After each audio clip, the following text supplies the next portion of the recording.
law matters? Of course it does. Hi, I'm Debbie Moraes, your host and moderator. As we tell you, this program's been created to inform, educate, and help you with the law matters because the law matters. Understand the law better, and you're in a better position, as we say, to decide how to protect yourself, your family, and your business. We continue to provide information and resources that'll help you to decide whether you need to contact a lawyer. Perhaps you can do some things yourself. In these programs, of course, our goal is to help you be better prepared, and if you do decide to choose outside counsel, they'll be better prepared as well. We want you to achieve the best possible results while saving time and money. So as we always say, we welcome again and thank Attorney David Bazar from the Bazar and Associates law firm in East Providence, who continues to weigh in on the various topics that we cover. Thank you. And today, personal injury with and without an attorney. It's a very logical question when you consider the cost and the variables, the risks. What about dog bites and versus larger injuries? How does a lawyer figure out what they're worth, and can you and should you be able to handle those things yourself? How would you negotiate if it's a minor injury versus something that's very serious? Can you recover what they call those hard costs, simple things? It seems so logical that you might want to consider strongly being able to handle things yourself. So in doing that deep dive, it seemed very logical that we would work with David to see if that actually could work. It seemed so logical. A Google search, provided the 10 basic steps that one should go through, and it's presented very objectively, and even as it is, it seems very reasonable. You might not want to even handle dog bites by yourself. So, well, that's a very interesting question, and you would think that it might be a fairly simple thing to do. Exactly. But it's not. And I've actually had some very interesting cases with dog bites, and they can present a lot of different challenges in determining what the law actually provides. For example, in Rhode Island, if a dog is off the property, and they call it out of the close, then it's strict liability if the dog bites you. If it's on the property, then the dog gets one free bite, so to speak. So if you are somebody going on to someone else's property and they have a dog and the dog bites you and it's the first time it's ever happened, there's probably no liability. But is that always the case? And are there ways to think about that creatively? So I had a case once where this nice young woman who was renting a house and had insurance, and the homeowner had insurance, and now you have to look at the statute. That's who's responsible. The possessor of the dog, the homeowner, the owner of the property, they can all be liable. So what happened in this case is the young lady decided she would help out a friend and watch their 2 or 3 year old child, and also help out another friend and watch the dog. So she has the dog on the property, which happened to be a pit bull, and in Rhode Island there is no strict liability for having a pit bull. We're sort of type of dog breed neutral. Yes. So the pit bull that was in the house was maybe eating his food, I think, and the child went over to the dish, and the dog really took a bite out of that child's face, and it was a horrible, horrible injury. The defense from the insurance company was, well, it was the first time that this dog bit anybody, and it was on the property.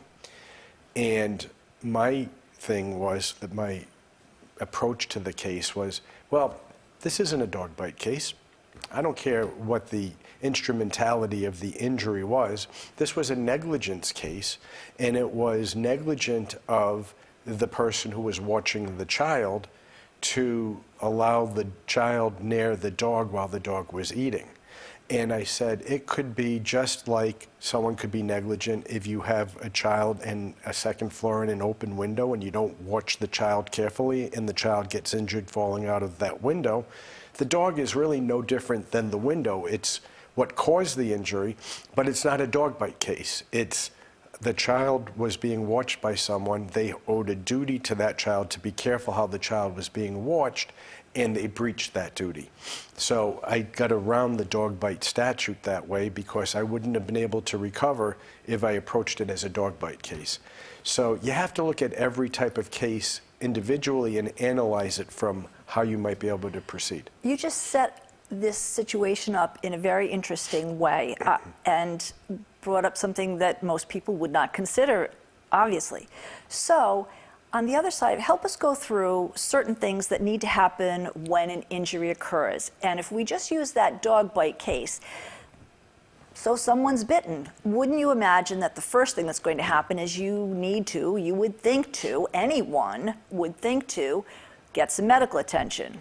And apparently, even if you don't need stitches, you should still go to a doctor. Maybe it's a hospital if it's more serious, but there could be something else going on, even if you didn't break and rip open your skin. Right. So, suppose you didn't go because you didn't have stitches. That could have consequences later on if you do have troubles because you were negligent, because you didn't do what you were supposed to do as the injured party. So you have a duty to mitigate your damages, and if you are bitten by a dog and that dog has rabies, for example, and you didn't go and get tested or treated for that, or the dog wasn't tested to see if the dog had rabies, and then you develop that disease later on, are you entitled to all of the damages that you would get if you had tried to be proactive and something else happened and caused the injury that you eventually had? So there is something to be said for being proactive and getting treatment if you are injured. Sounds right. And when we talked about personal injuries cases in the past, I know you've detailed the differences between special damages and the thing that they call pain and suffering. Yeah. I think that if someone wanted to do it themselves, so to speak, that they could very logically save the ambulance slip, if there were one, the medical cost, the pharmacy cost, I don't know what else they might, but certain lost wages if they couldn't go to work. I think they could probably do that themselves reasonably well. Pain and suffering, does that come in with a dog and so, of course, bite? And if there's liability, and again, you have to look at the statute and what are the rules and whether or not you can recover in the first place. But if there's liability, then they all come into play, including if there is disfigurement or scarring as a result of the bite, which in many of those cases is one of the big driving factors as to what a case is worth. And as a layperson, how do you know what it's worth? How do you know what you're entitled to recover? So the special damages, as you laid them out, they're pretty cut and dry. It's medical bills and lost wages and all of that. But what's pain and suffering worth? What's a scar or disfigurement worth? If there's loss of use, what's that worth? And what's the issue about what emotional distress might be? And I think when I was reading about it, there's an issue about you definitely wouldn't want to handle it yourself if there were a child involved. I don't know what that's about. Maybe because they would heal faster than an adult. Maybe there's more emotional distress possibly with a child being scared by a pit bull or whatever. Right. How does someone handle that themselves? And there could be comparative negligence if it's the parent who's trying to handle the case and they were somewhat negligent in watching the child and keeping the child safe. So there's a lot of factors that go into whether or not you want to handle a case for the child. And if it is a child and the settlement's more than, in Rhode Island, $10,000, then you have to go to court and have what's called a friendly suit for a judge to approve whatever the settlement might be. That's interesting. So when we go forward here, I want to have a discussion with you about how that a person might actually negotiate if they did just talk to an insurance person. But so after taking care of the immediate issue, immediate medical attention, there's a thought about you have to report the dog bite to your local town or city animal control authorities. Yeah. Do you think that the average person, I mean, this is sort of rhetorical, but do you think the average person would know who to call and that they should do that in the first place? And what are the consequences if they didn't? Well, here's the thing. The reason you do that is, first of all, the animal control office is going to want to know if we have a vicious dog being harbored in the town. And if it's the first time this has happened, they're probably not going to file something on that level, but they might want to get the dog, they want to make sure the dog has had its rabies vaccinations and all of those Fair things. enough. And if not, quarantine the dog so it can be tested. So those are some of the reasons that you're supposed to do that, and the town or city wants you to do that. But it's also important, if this has happened, for someone who is subsequently injured by the dog to be able to contact the animal control officer or the town and say, have you ever had any reports of this dog being vicious in the past? And of course, if you're going to have a suit, or if you're going to talk to the insurance person and you're working with them directly, it might be nice to know that this dog has a record, or Right. whatever. Yeah. How about the idea that they say that you should find out about the dog owner? If you were jogging along and someone has a dog and it's tethered, maybe you would be able to say, hi, what's your name? Can I have your contact information? Maybe you can take a picture of the wound, and maybe you can take a picture of the guy has a, I don't know, maybe he has a license. Yeah. Maybe you could jot it down. Do most people think about that if they've just been shocked by being bitten? I don't know that they think about it, but it is important. Important, so. It's very important, so that if you are injured and you need to have some recourse, you need to know who the person was. So, like an auto accident, you could call a police officer to the scene and let them get all the information. You could, that's right. Would people think to do? What happens if you were jogging along and there's a dog that's untethered? Then what do you do? Call the police again and let them Immediately. find him, the owner. that And I is. guess they would need to. I guess they would need to know that. Then, I guess in all cases, you're supposed to know what the dog bite laws are. Right. I imagine you know, or would quickly know to find out. I don't know if the average person would know Right. about what the average or my local dog bite law Yeah. would be about, but it certainly makes sense that you would need to know that. In Yeah, addition you to do. negligence. And they're state specific to what the rules are. And as I was saying, in Rhode Island, is it the first bite on the property? Is it off of the property? Is it a second bite? And is there strict liability, or is it not strict liability? Are there other factors, as we said in that other case, that you could look into as for negligence? And then, here's an interesting one I heard the other day. We talk about dog bites, and there's a statute on dogs and all of that. What if it was a cat? What's the coverage for a cat? Do they fall under? It doesn't say animal bite, it says dog bite. Or your so- ferret. Or your ferret. Is that just straight a negligence analysis that you would use? So those are some other interesting things that can come up. You always mention, David, that one should document what you can at the scene of whatever Right. happened. So I could take a picture of the actual injury, but apparently there are more things to consider, which I'm not sure everyone would think about, such as other physical evidence. Maybe it's the piece of clothing that the dog ripped, Sure. or I don't know what else would happen, your handbag or whatever, but you're supposed to capture that at the same time. You want to capture that. Again, you want to get all the information from the dog owner. And if there are any witnesses, you want to get their information so that you have that preserved, so that you have someone who can say what happened. Because even though the owner is responsible for the dog off of the property, there could be a claim of comparative negligence, for example.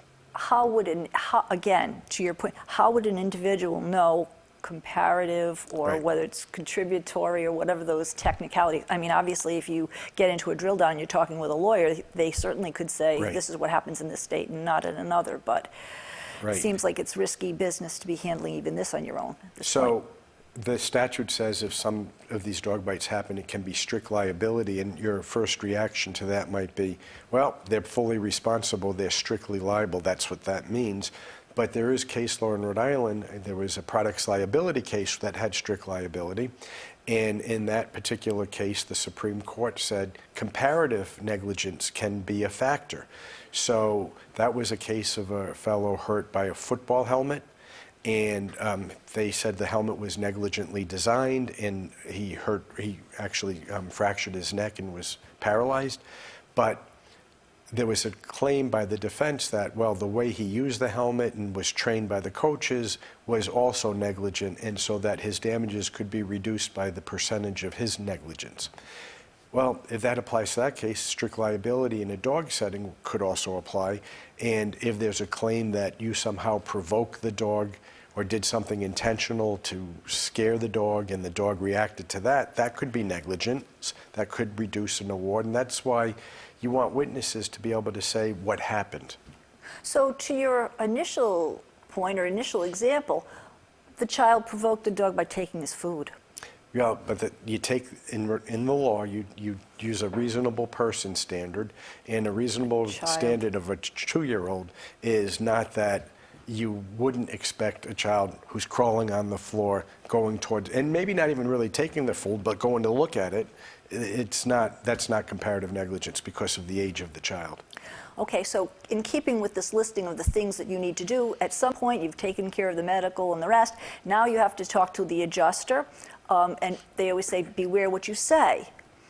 Okay, so with that, would you have to worry about saying to an adjuster, come on, it's a 2-year-old child, how could the child know that he was provoking the dog, it was innocent or whatever? Do you have to be careful if you decide to handle such a case yourself, if you're talking to an adjuster and this kind of topic comes up when he's going to say, well, what were the circumstances? Sure, of course, and you have to prove your case.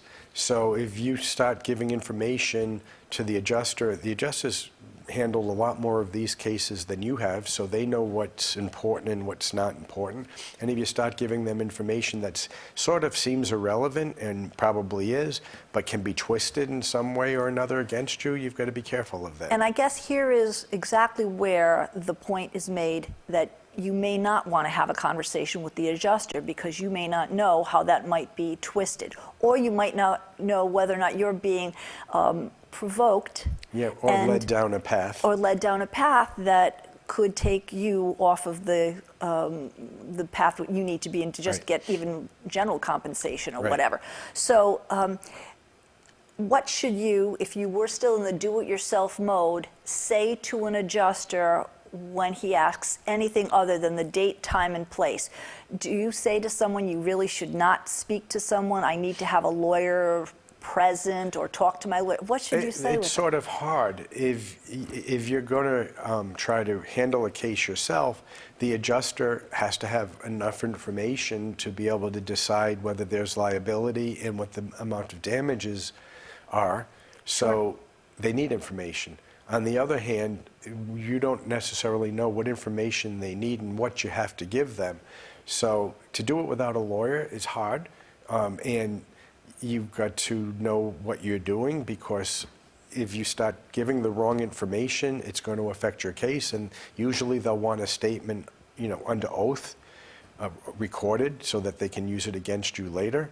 So these are all kinds of factors that I would say it's not a do-it-yourself kind of situation. So just here, or just reading, that included in the list are things such as, be wary, you might have an adjuster who's brusque and whatever. You might have someone who's very sweet, but be wary of them too, because that would more likely lure them into having a kind of conversation where you'd have your guard down and not watching what you're saying. Also included in the list, don't talk to them if you are in pain, if you are tired, if you are in a bad mood, if, which says that is a very alarming set of circumstances that you need to be aware of if you're having that first conversation with the adjuster. Why wouldn't you just say, I'm talking to the adjuster because here's the date, time, and place and the facts, and why should I be worried about whether or not I get sarcastic because he's taking too long or whatever? That is really alarming in and of itself to warn me not to handle it myself, which is sort of surprising to hear. Yeah. Well, all of those factors can come into play, and all the ifs that you gave with don't talk to if you're in a bad mood or if this or that. Really, it should be don't talk to an adjuster. Have them call your attorney. And I guess it makes perfect sense that anyone who's going to decide to have that conversation is going to say emphatically, I did nothing wrong. I didn't provoke that dog, or whatever else they need to say. The dog should have been on a leash or whatever it was. So at that point, how else would you suggest that someone who decides, at least at this point, they haven't had an offer made, if they are still working with that adjuster by themselves, the plan is usually a volleyball game. I'm going to high ball, I'm going to make a demand. And they're going to make an offer. Counter offer, back and forth. So If someone wants to do it themselves, again, they know that here's the list of the medical costs, so I'll ask for that. Yeah. Would you automatically say to them, you better multiply it by 2, 10, 5, whatever, because they're going to do half, and then you're going to come back and do half of that? How do you deal with that? First of all, in terms of valuing a case, they don't use a multiplier of specials or anything of that nature. What they do is they look at what the injury is.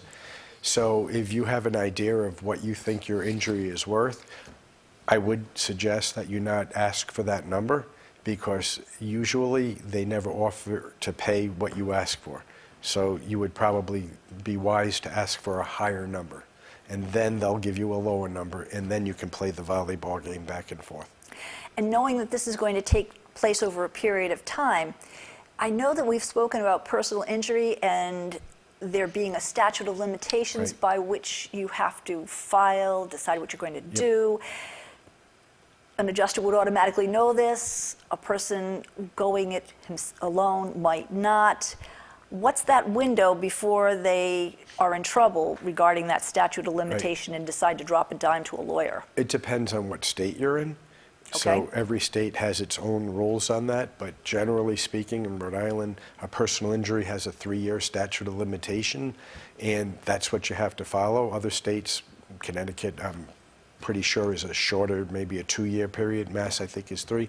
But I don't do Mass, I don't do Connecticut, I do Rhode Island. So I'll tell you, it's 3 years for a personal injury case, and if you haven't filed suit within 3 years from the date of the injury, you're not going to be able to recover.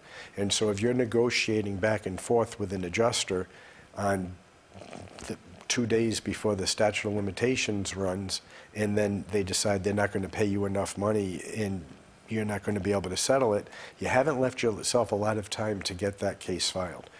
As a matter of practice in my office, we generally, at a max, the most we'll wait is a 1.5 to 2 years out before we'll file suit on occasion. Some cases where people are still treating, it might go a little bit longer, but never within months or even 6 months. We want to make sure that it's filed so that discovery can begin.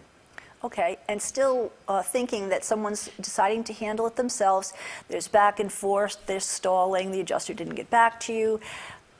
Imagine the blood pressure mounting and imagine the exasperation. For that reason alone, it would seem likely that someone might want to say, I think I'll just call a lawyer, because maybe if they place the call, they can get something done faster because no insurance company wants to go through the time and expense of a lawsuit. So would you say before someone actually even does call you that it would be wise for them, while they're still thinking they might handle it themselves, should they in fact say, well, I hope you get back to me very soon because I really think that I'm exasperated enough, I'm going to have to contact my lawyer? Well, worthwhile? I certainly think if you're trying to negotiate a settlement on your own, you don't have a lot of leverage. So if the adjuster's just going to try to string it along and not pay you what it's worth, the only leverage you might have is to at least threaten that you're going to call an attorney, because when you bring an attorney in, there's some leverage about filing suit and making sure all of the process is handled correctly. And is it safe to say that most people really wouldn't know what the pain and suffering cost could possibly be because they just haven't had that frame of reference, no matter what they might imagine? It's a matter of experience. And how do you value it? You have to know what you might reasonably expect a jury to award you. And that fluctuates a little bit from time to time, depending on how juries are reacting and so forth. An attorney who handles these kind of cases will know. And so there's a framework that they can work from. You just be sort of picking numbers in the dock if you're doing it on your own. So we've talked about those slips and falls and the car accidents. I was surprised to see that dog bites comes up as not a number 3 necessarily, but it tops it because it's such a frequent thing. Knowing that a personal injury lawyer would want to value a case before deciding to take it, a dog bite case, really, David? How much money could you possibly imagine? It's not like the Charla Nash case where the chimpanzee tore off her face, and that was a terrible and long and arduous issue. How would you even look at a dog injury case as being a worthwhile thing to take care of? There can be horrendous injuries from a True, dog attack. that's true. So, Some could be. yeah. When you are first called, those consultations are free. Most of the time, aren't all PI cases done on contingency? Well, and that's the point I was going to make at the end here is you don't pay up front. So if an attorney thinks your case is worthwhile, it is based on a contingency, and more times than not, the attorney is going to get a significantly higher award than you're going to get on your own. So even after paying the attorney's fee, you're going to be ahead of the game. And that's even without you going to trial, but rather just getting involved with the negotiation and the settlement Correct. that most people don't want to deal with. Right. If it were a minor dog bite, would you find yourself saying, this really isn't a very significant thing? May I suggest I'll send a letter for you or on your behalf with, how else might you handle Some it, David? attorneys might do that. It depends. You might be able to find an attorney. It's like someone who would handle an auto accident case where there's not significant injuries, but there was clear liability. Most attorneys are looking for cases where the damages are fairly significant. So it doesn't hurt to consult with an attorney about a case like that and see if they'd be willing to help you at least to some point or another. Is it safe to say that even if it were what seems to be a minor dog bite case, that you would still want to see them, see that injury, have them bring in the medical records anyway, just because you can't know what you don't know over the phone, by a phone conversation? I think that's why, at least my office will do that free consultation initially, so you can determine if you want to hire us, and we can determine if we want to take your case. What other kinds of cases have topped the list other than the slips and falls and auto accidents in terms of PI that you've been seeing? So you're looking at personal injury cases, including auto accidents, slip and falls, dog bite cases, as you said, medical malpractice, product liability, those types of cases. So when we've gone through this little checklist as provided by Google search that you could then do counterpoint about, are any of those kinds of cases anything that someone should consider doing by themselves, even if they had a checklist of things to do? Is that really ever advisable? No, especially since we have the contingent fee arrangements that can be made. Which is why there are so many people who are willing to take that on, because they realize that. Of all of the issues that we talk about, the special damages and the general, is the biggest piece of that pie generally what might be negligence to consider and pain and suffering? Is that the largest piece of that to consider? Well, in general, David? damage is the pain, suffering, the disfigurement, loss of use, those types of things are usually the biggest component. Emotional distress, as you talked about. How do you calculate emotional distress? Same way you do personal injury. You have to look at what the impact is on the person's life and determine what a jury might think that's worth. As you say to the jury, if you were you're suffering from that type of injury, what do you think would be a fair amount to compensate you for that? So many variables. Yep. So many variables. We hope that this has been helpful to you. We hope you don't have personal injury issues to deal with, but we hope that you will continue to stay tuned to The Law Matters. The law matters to you. Thank you.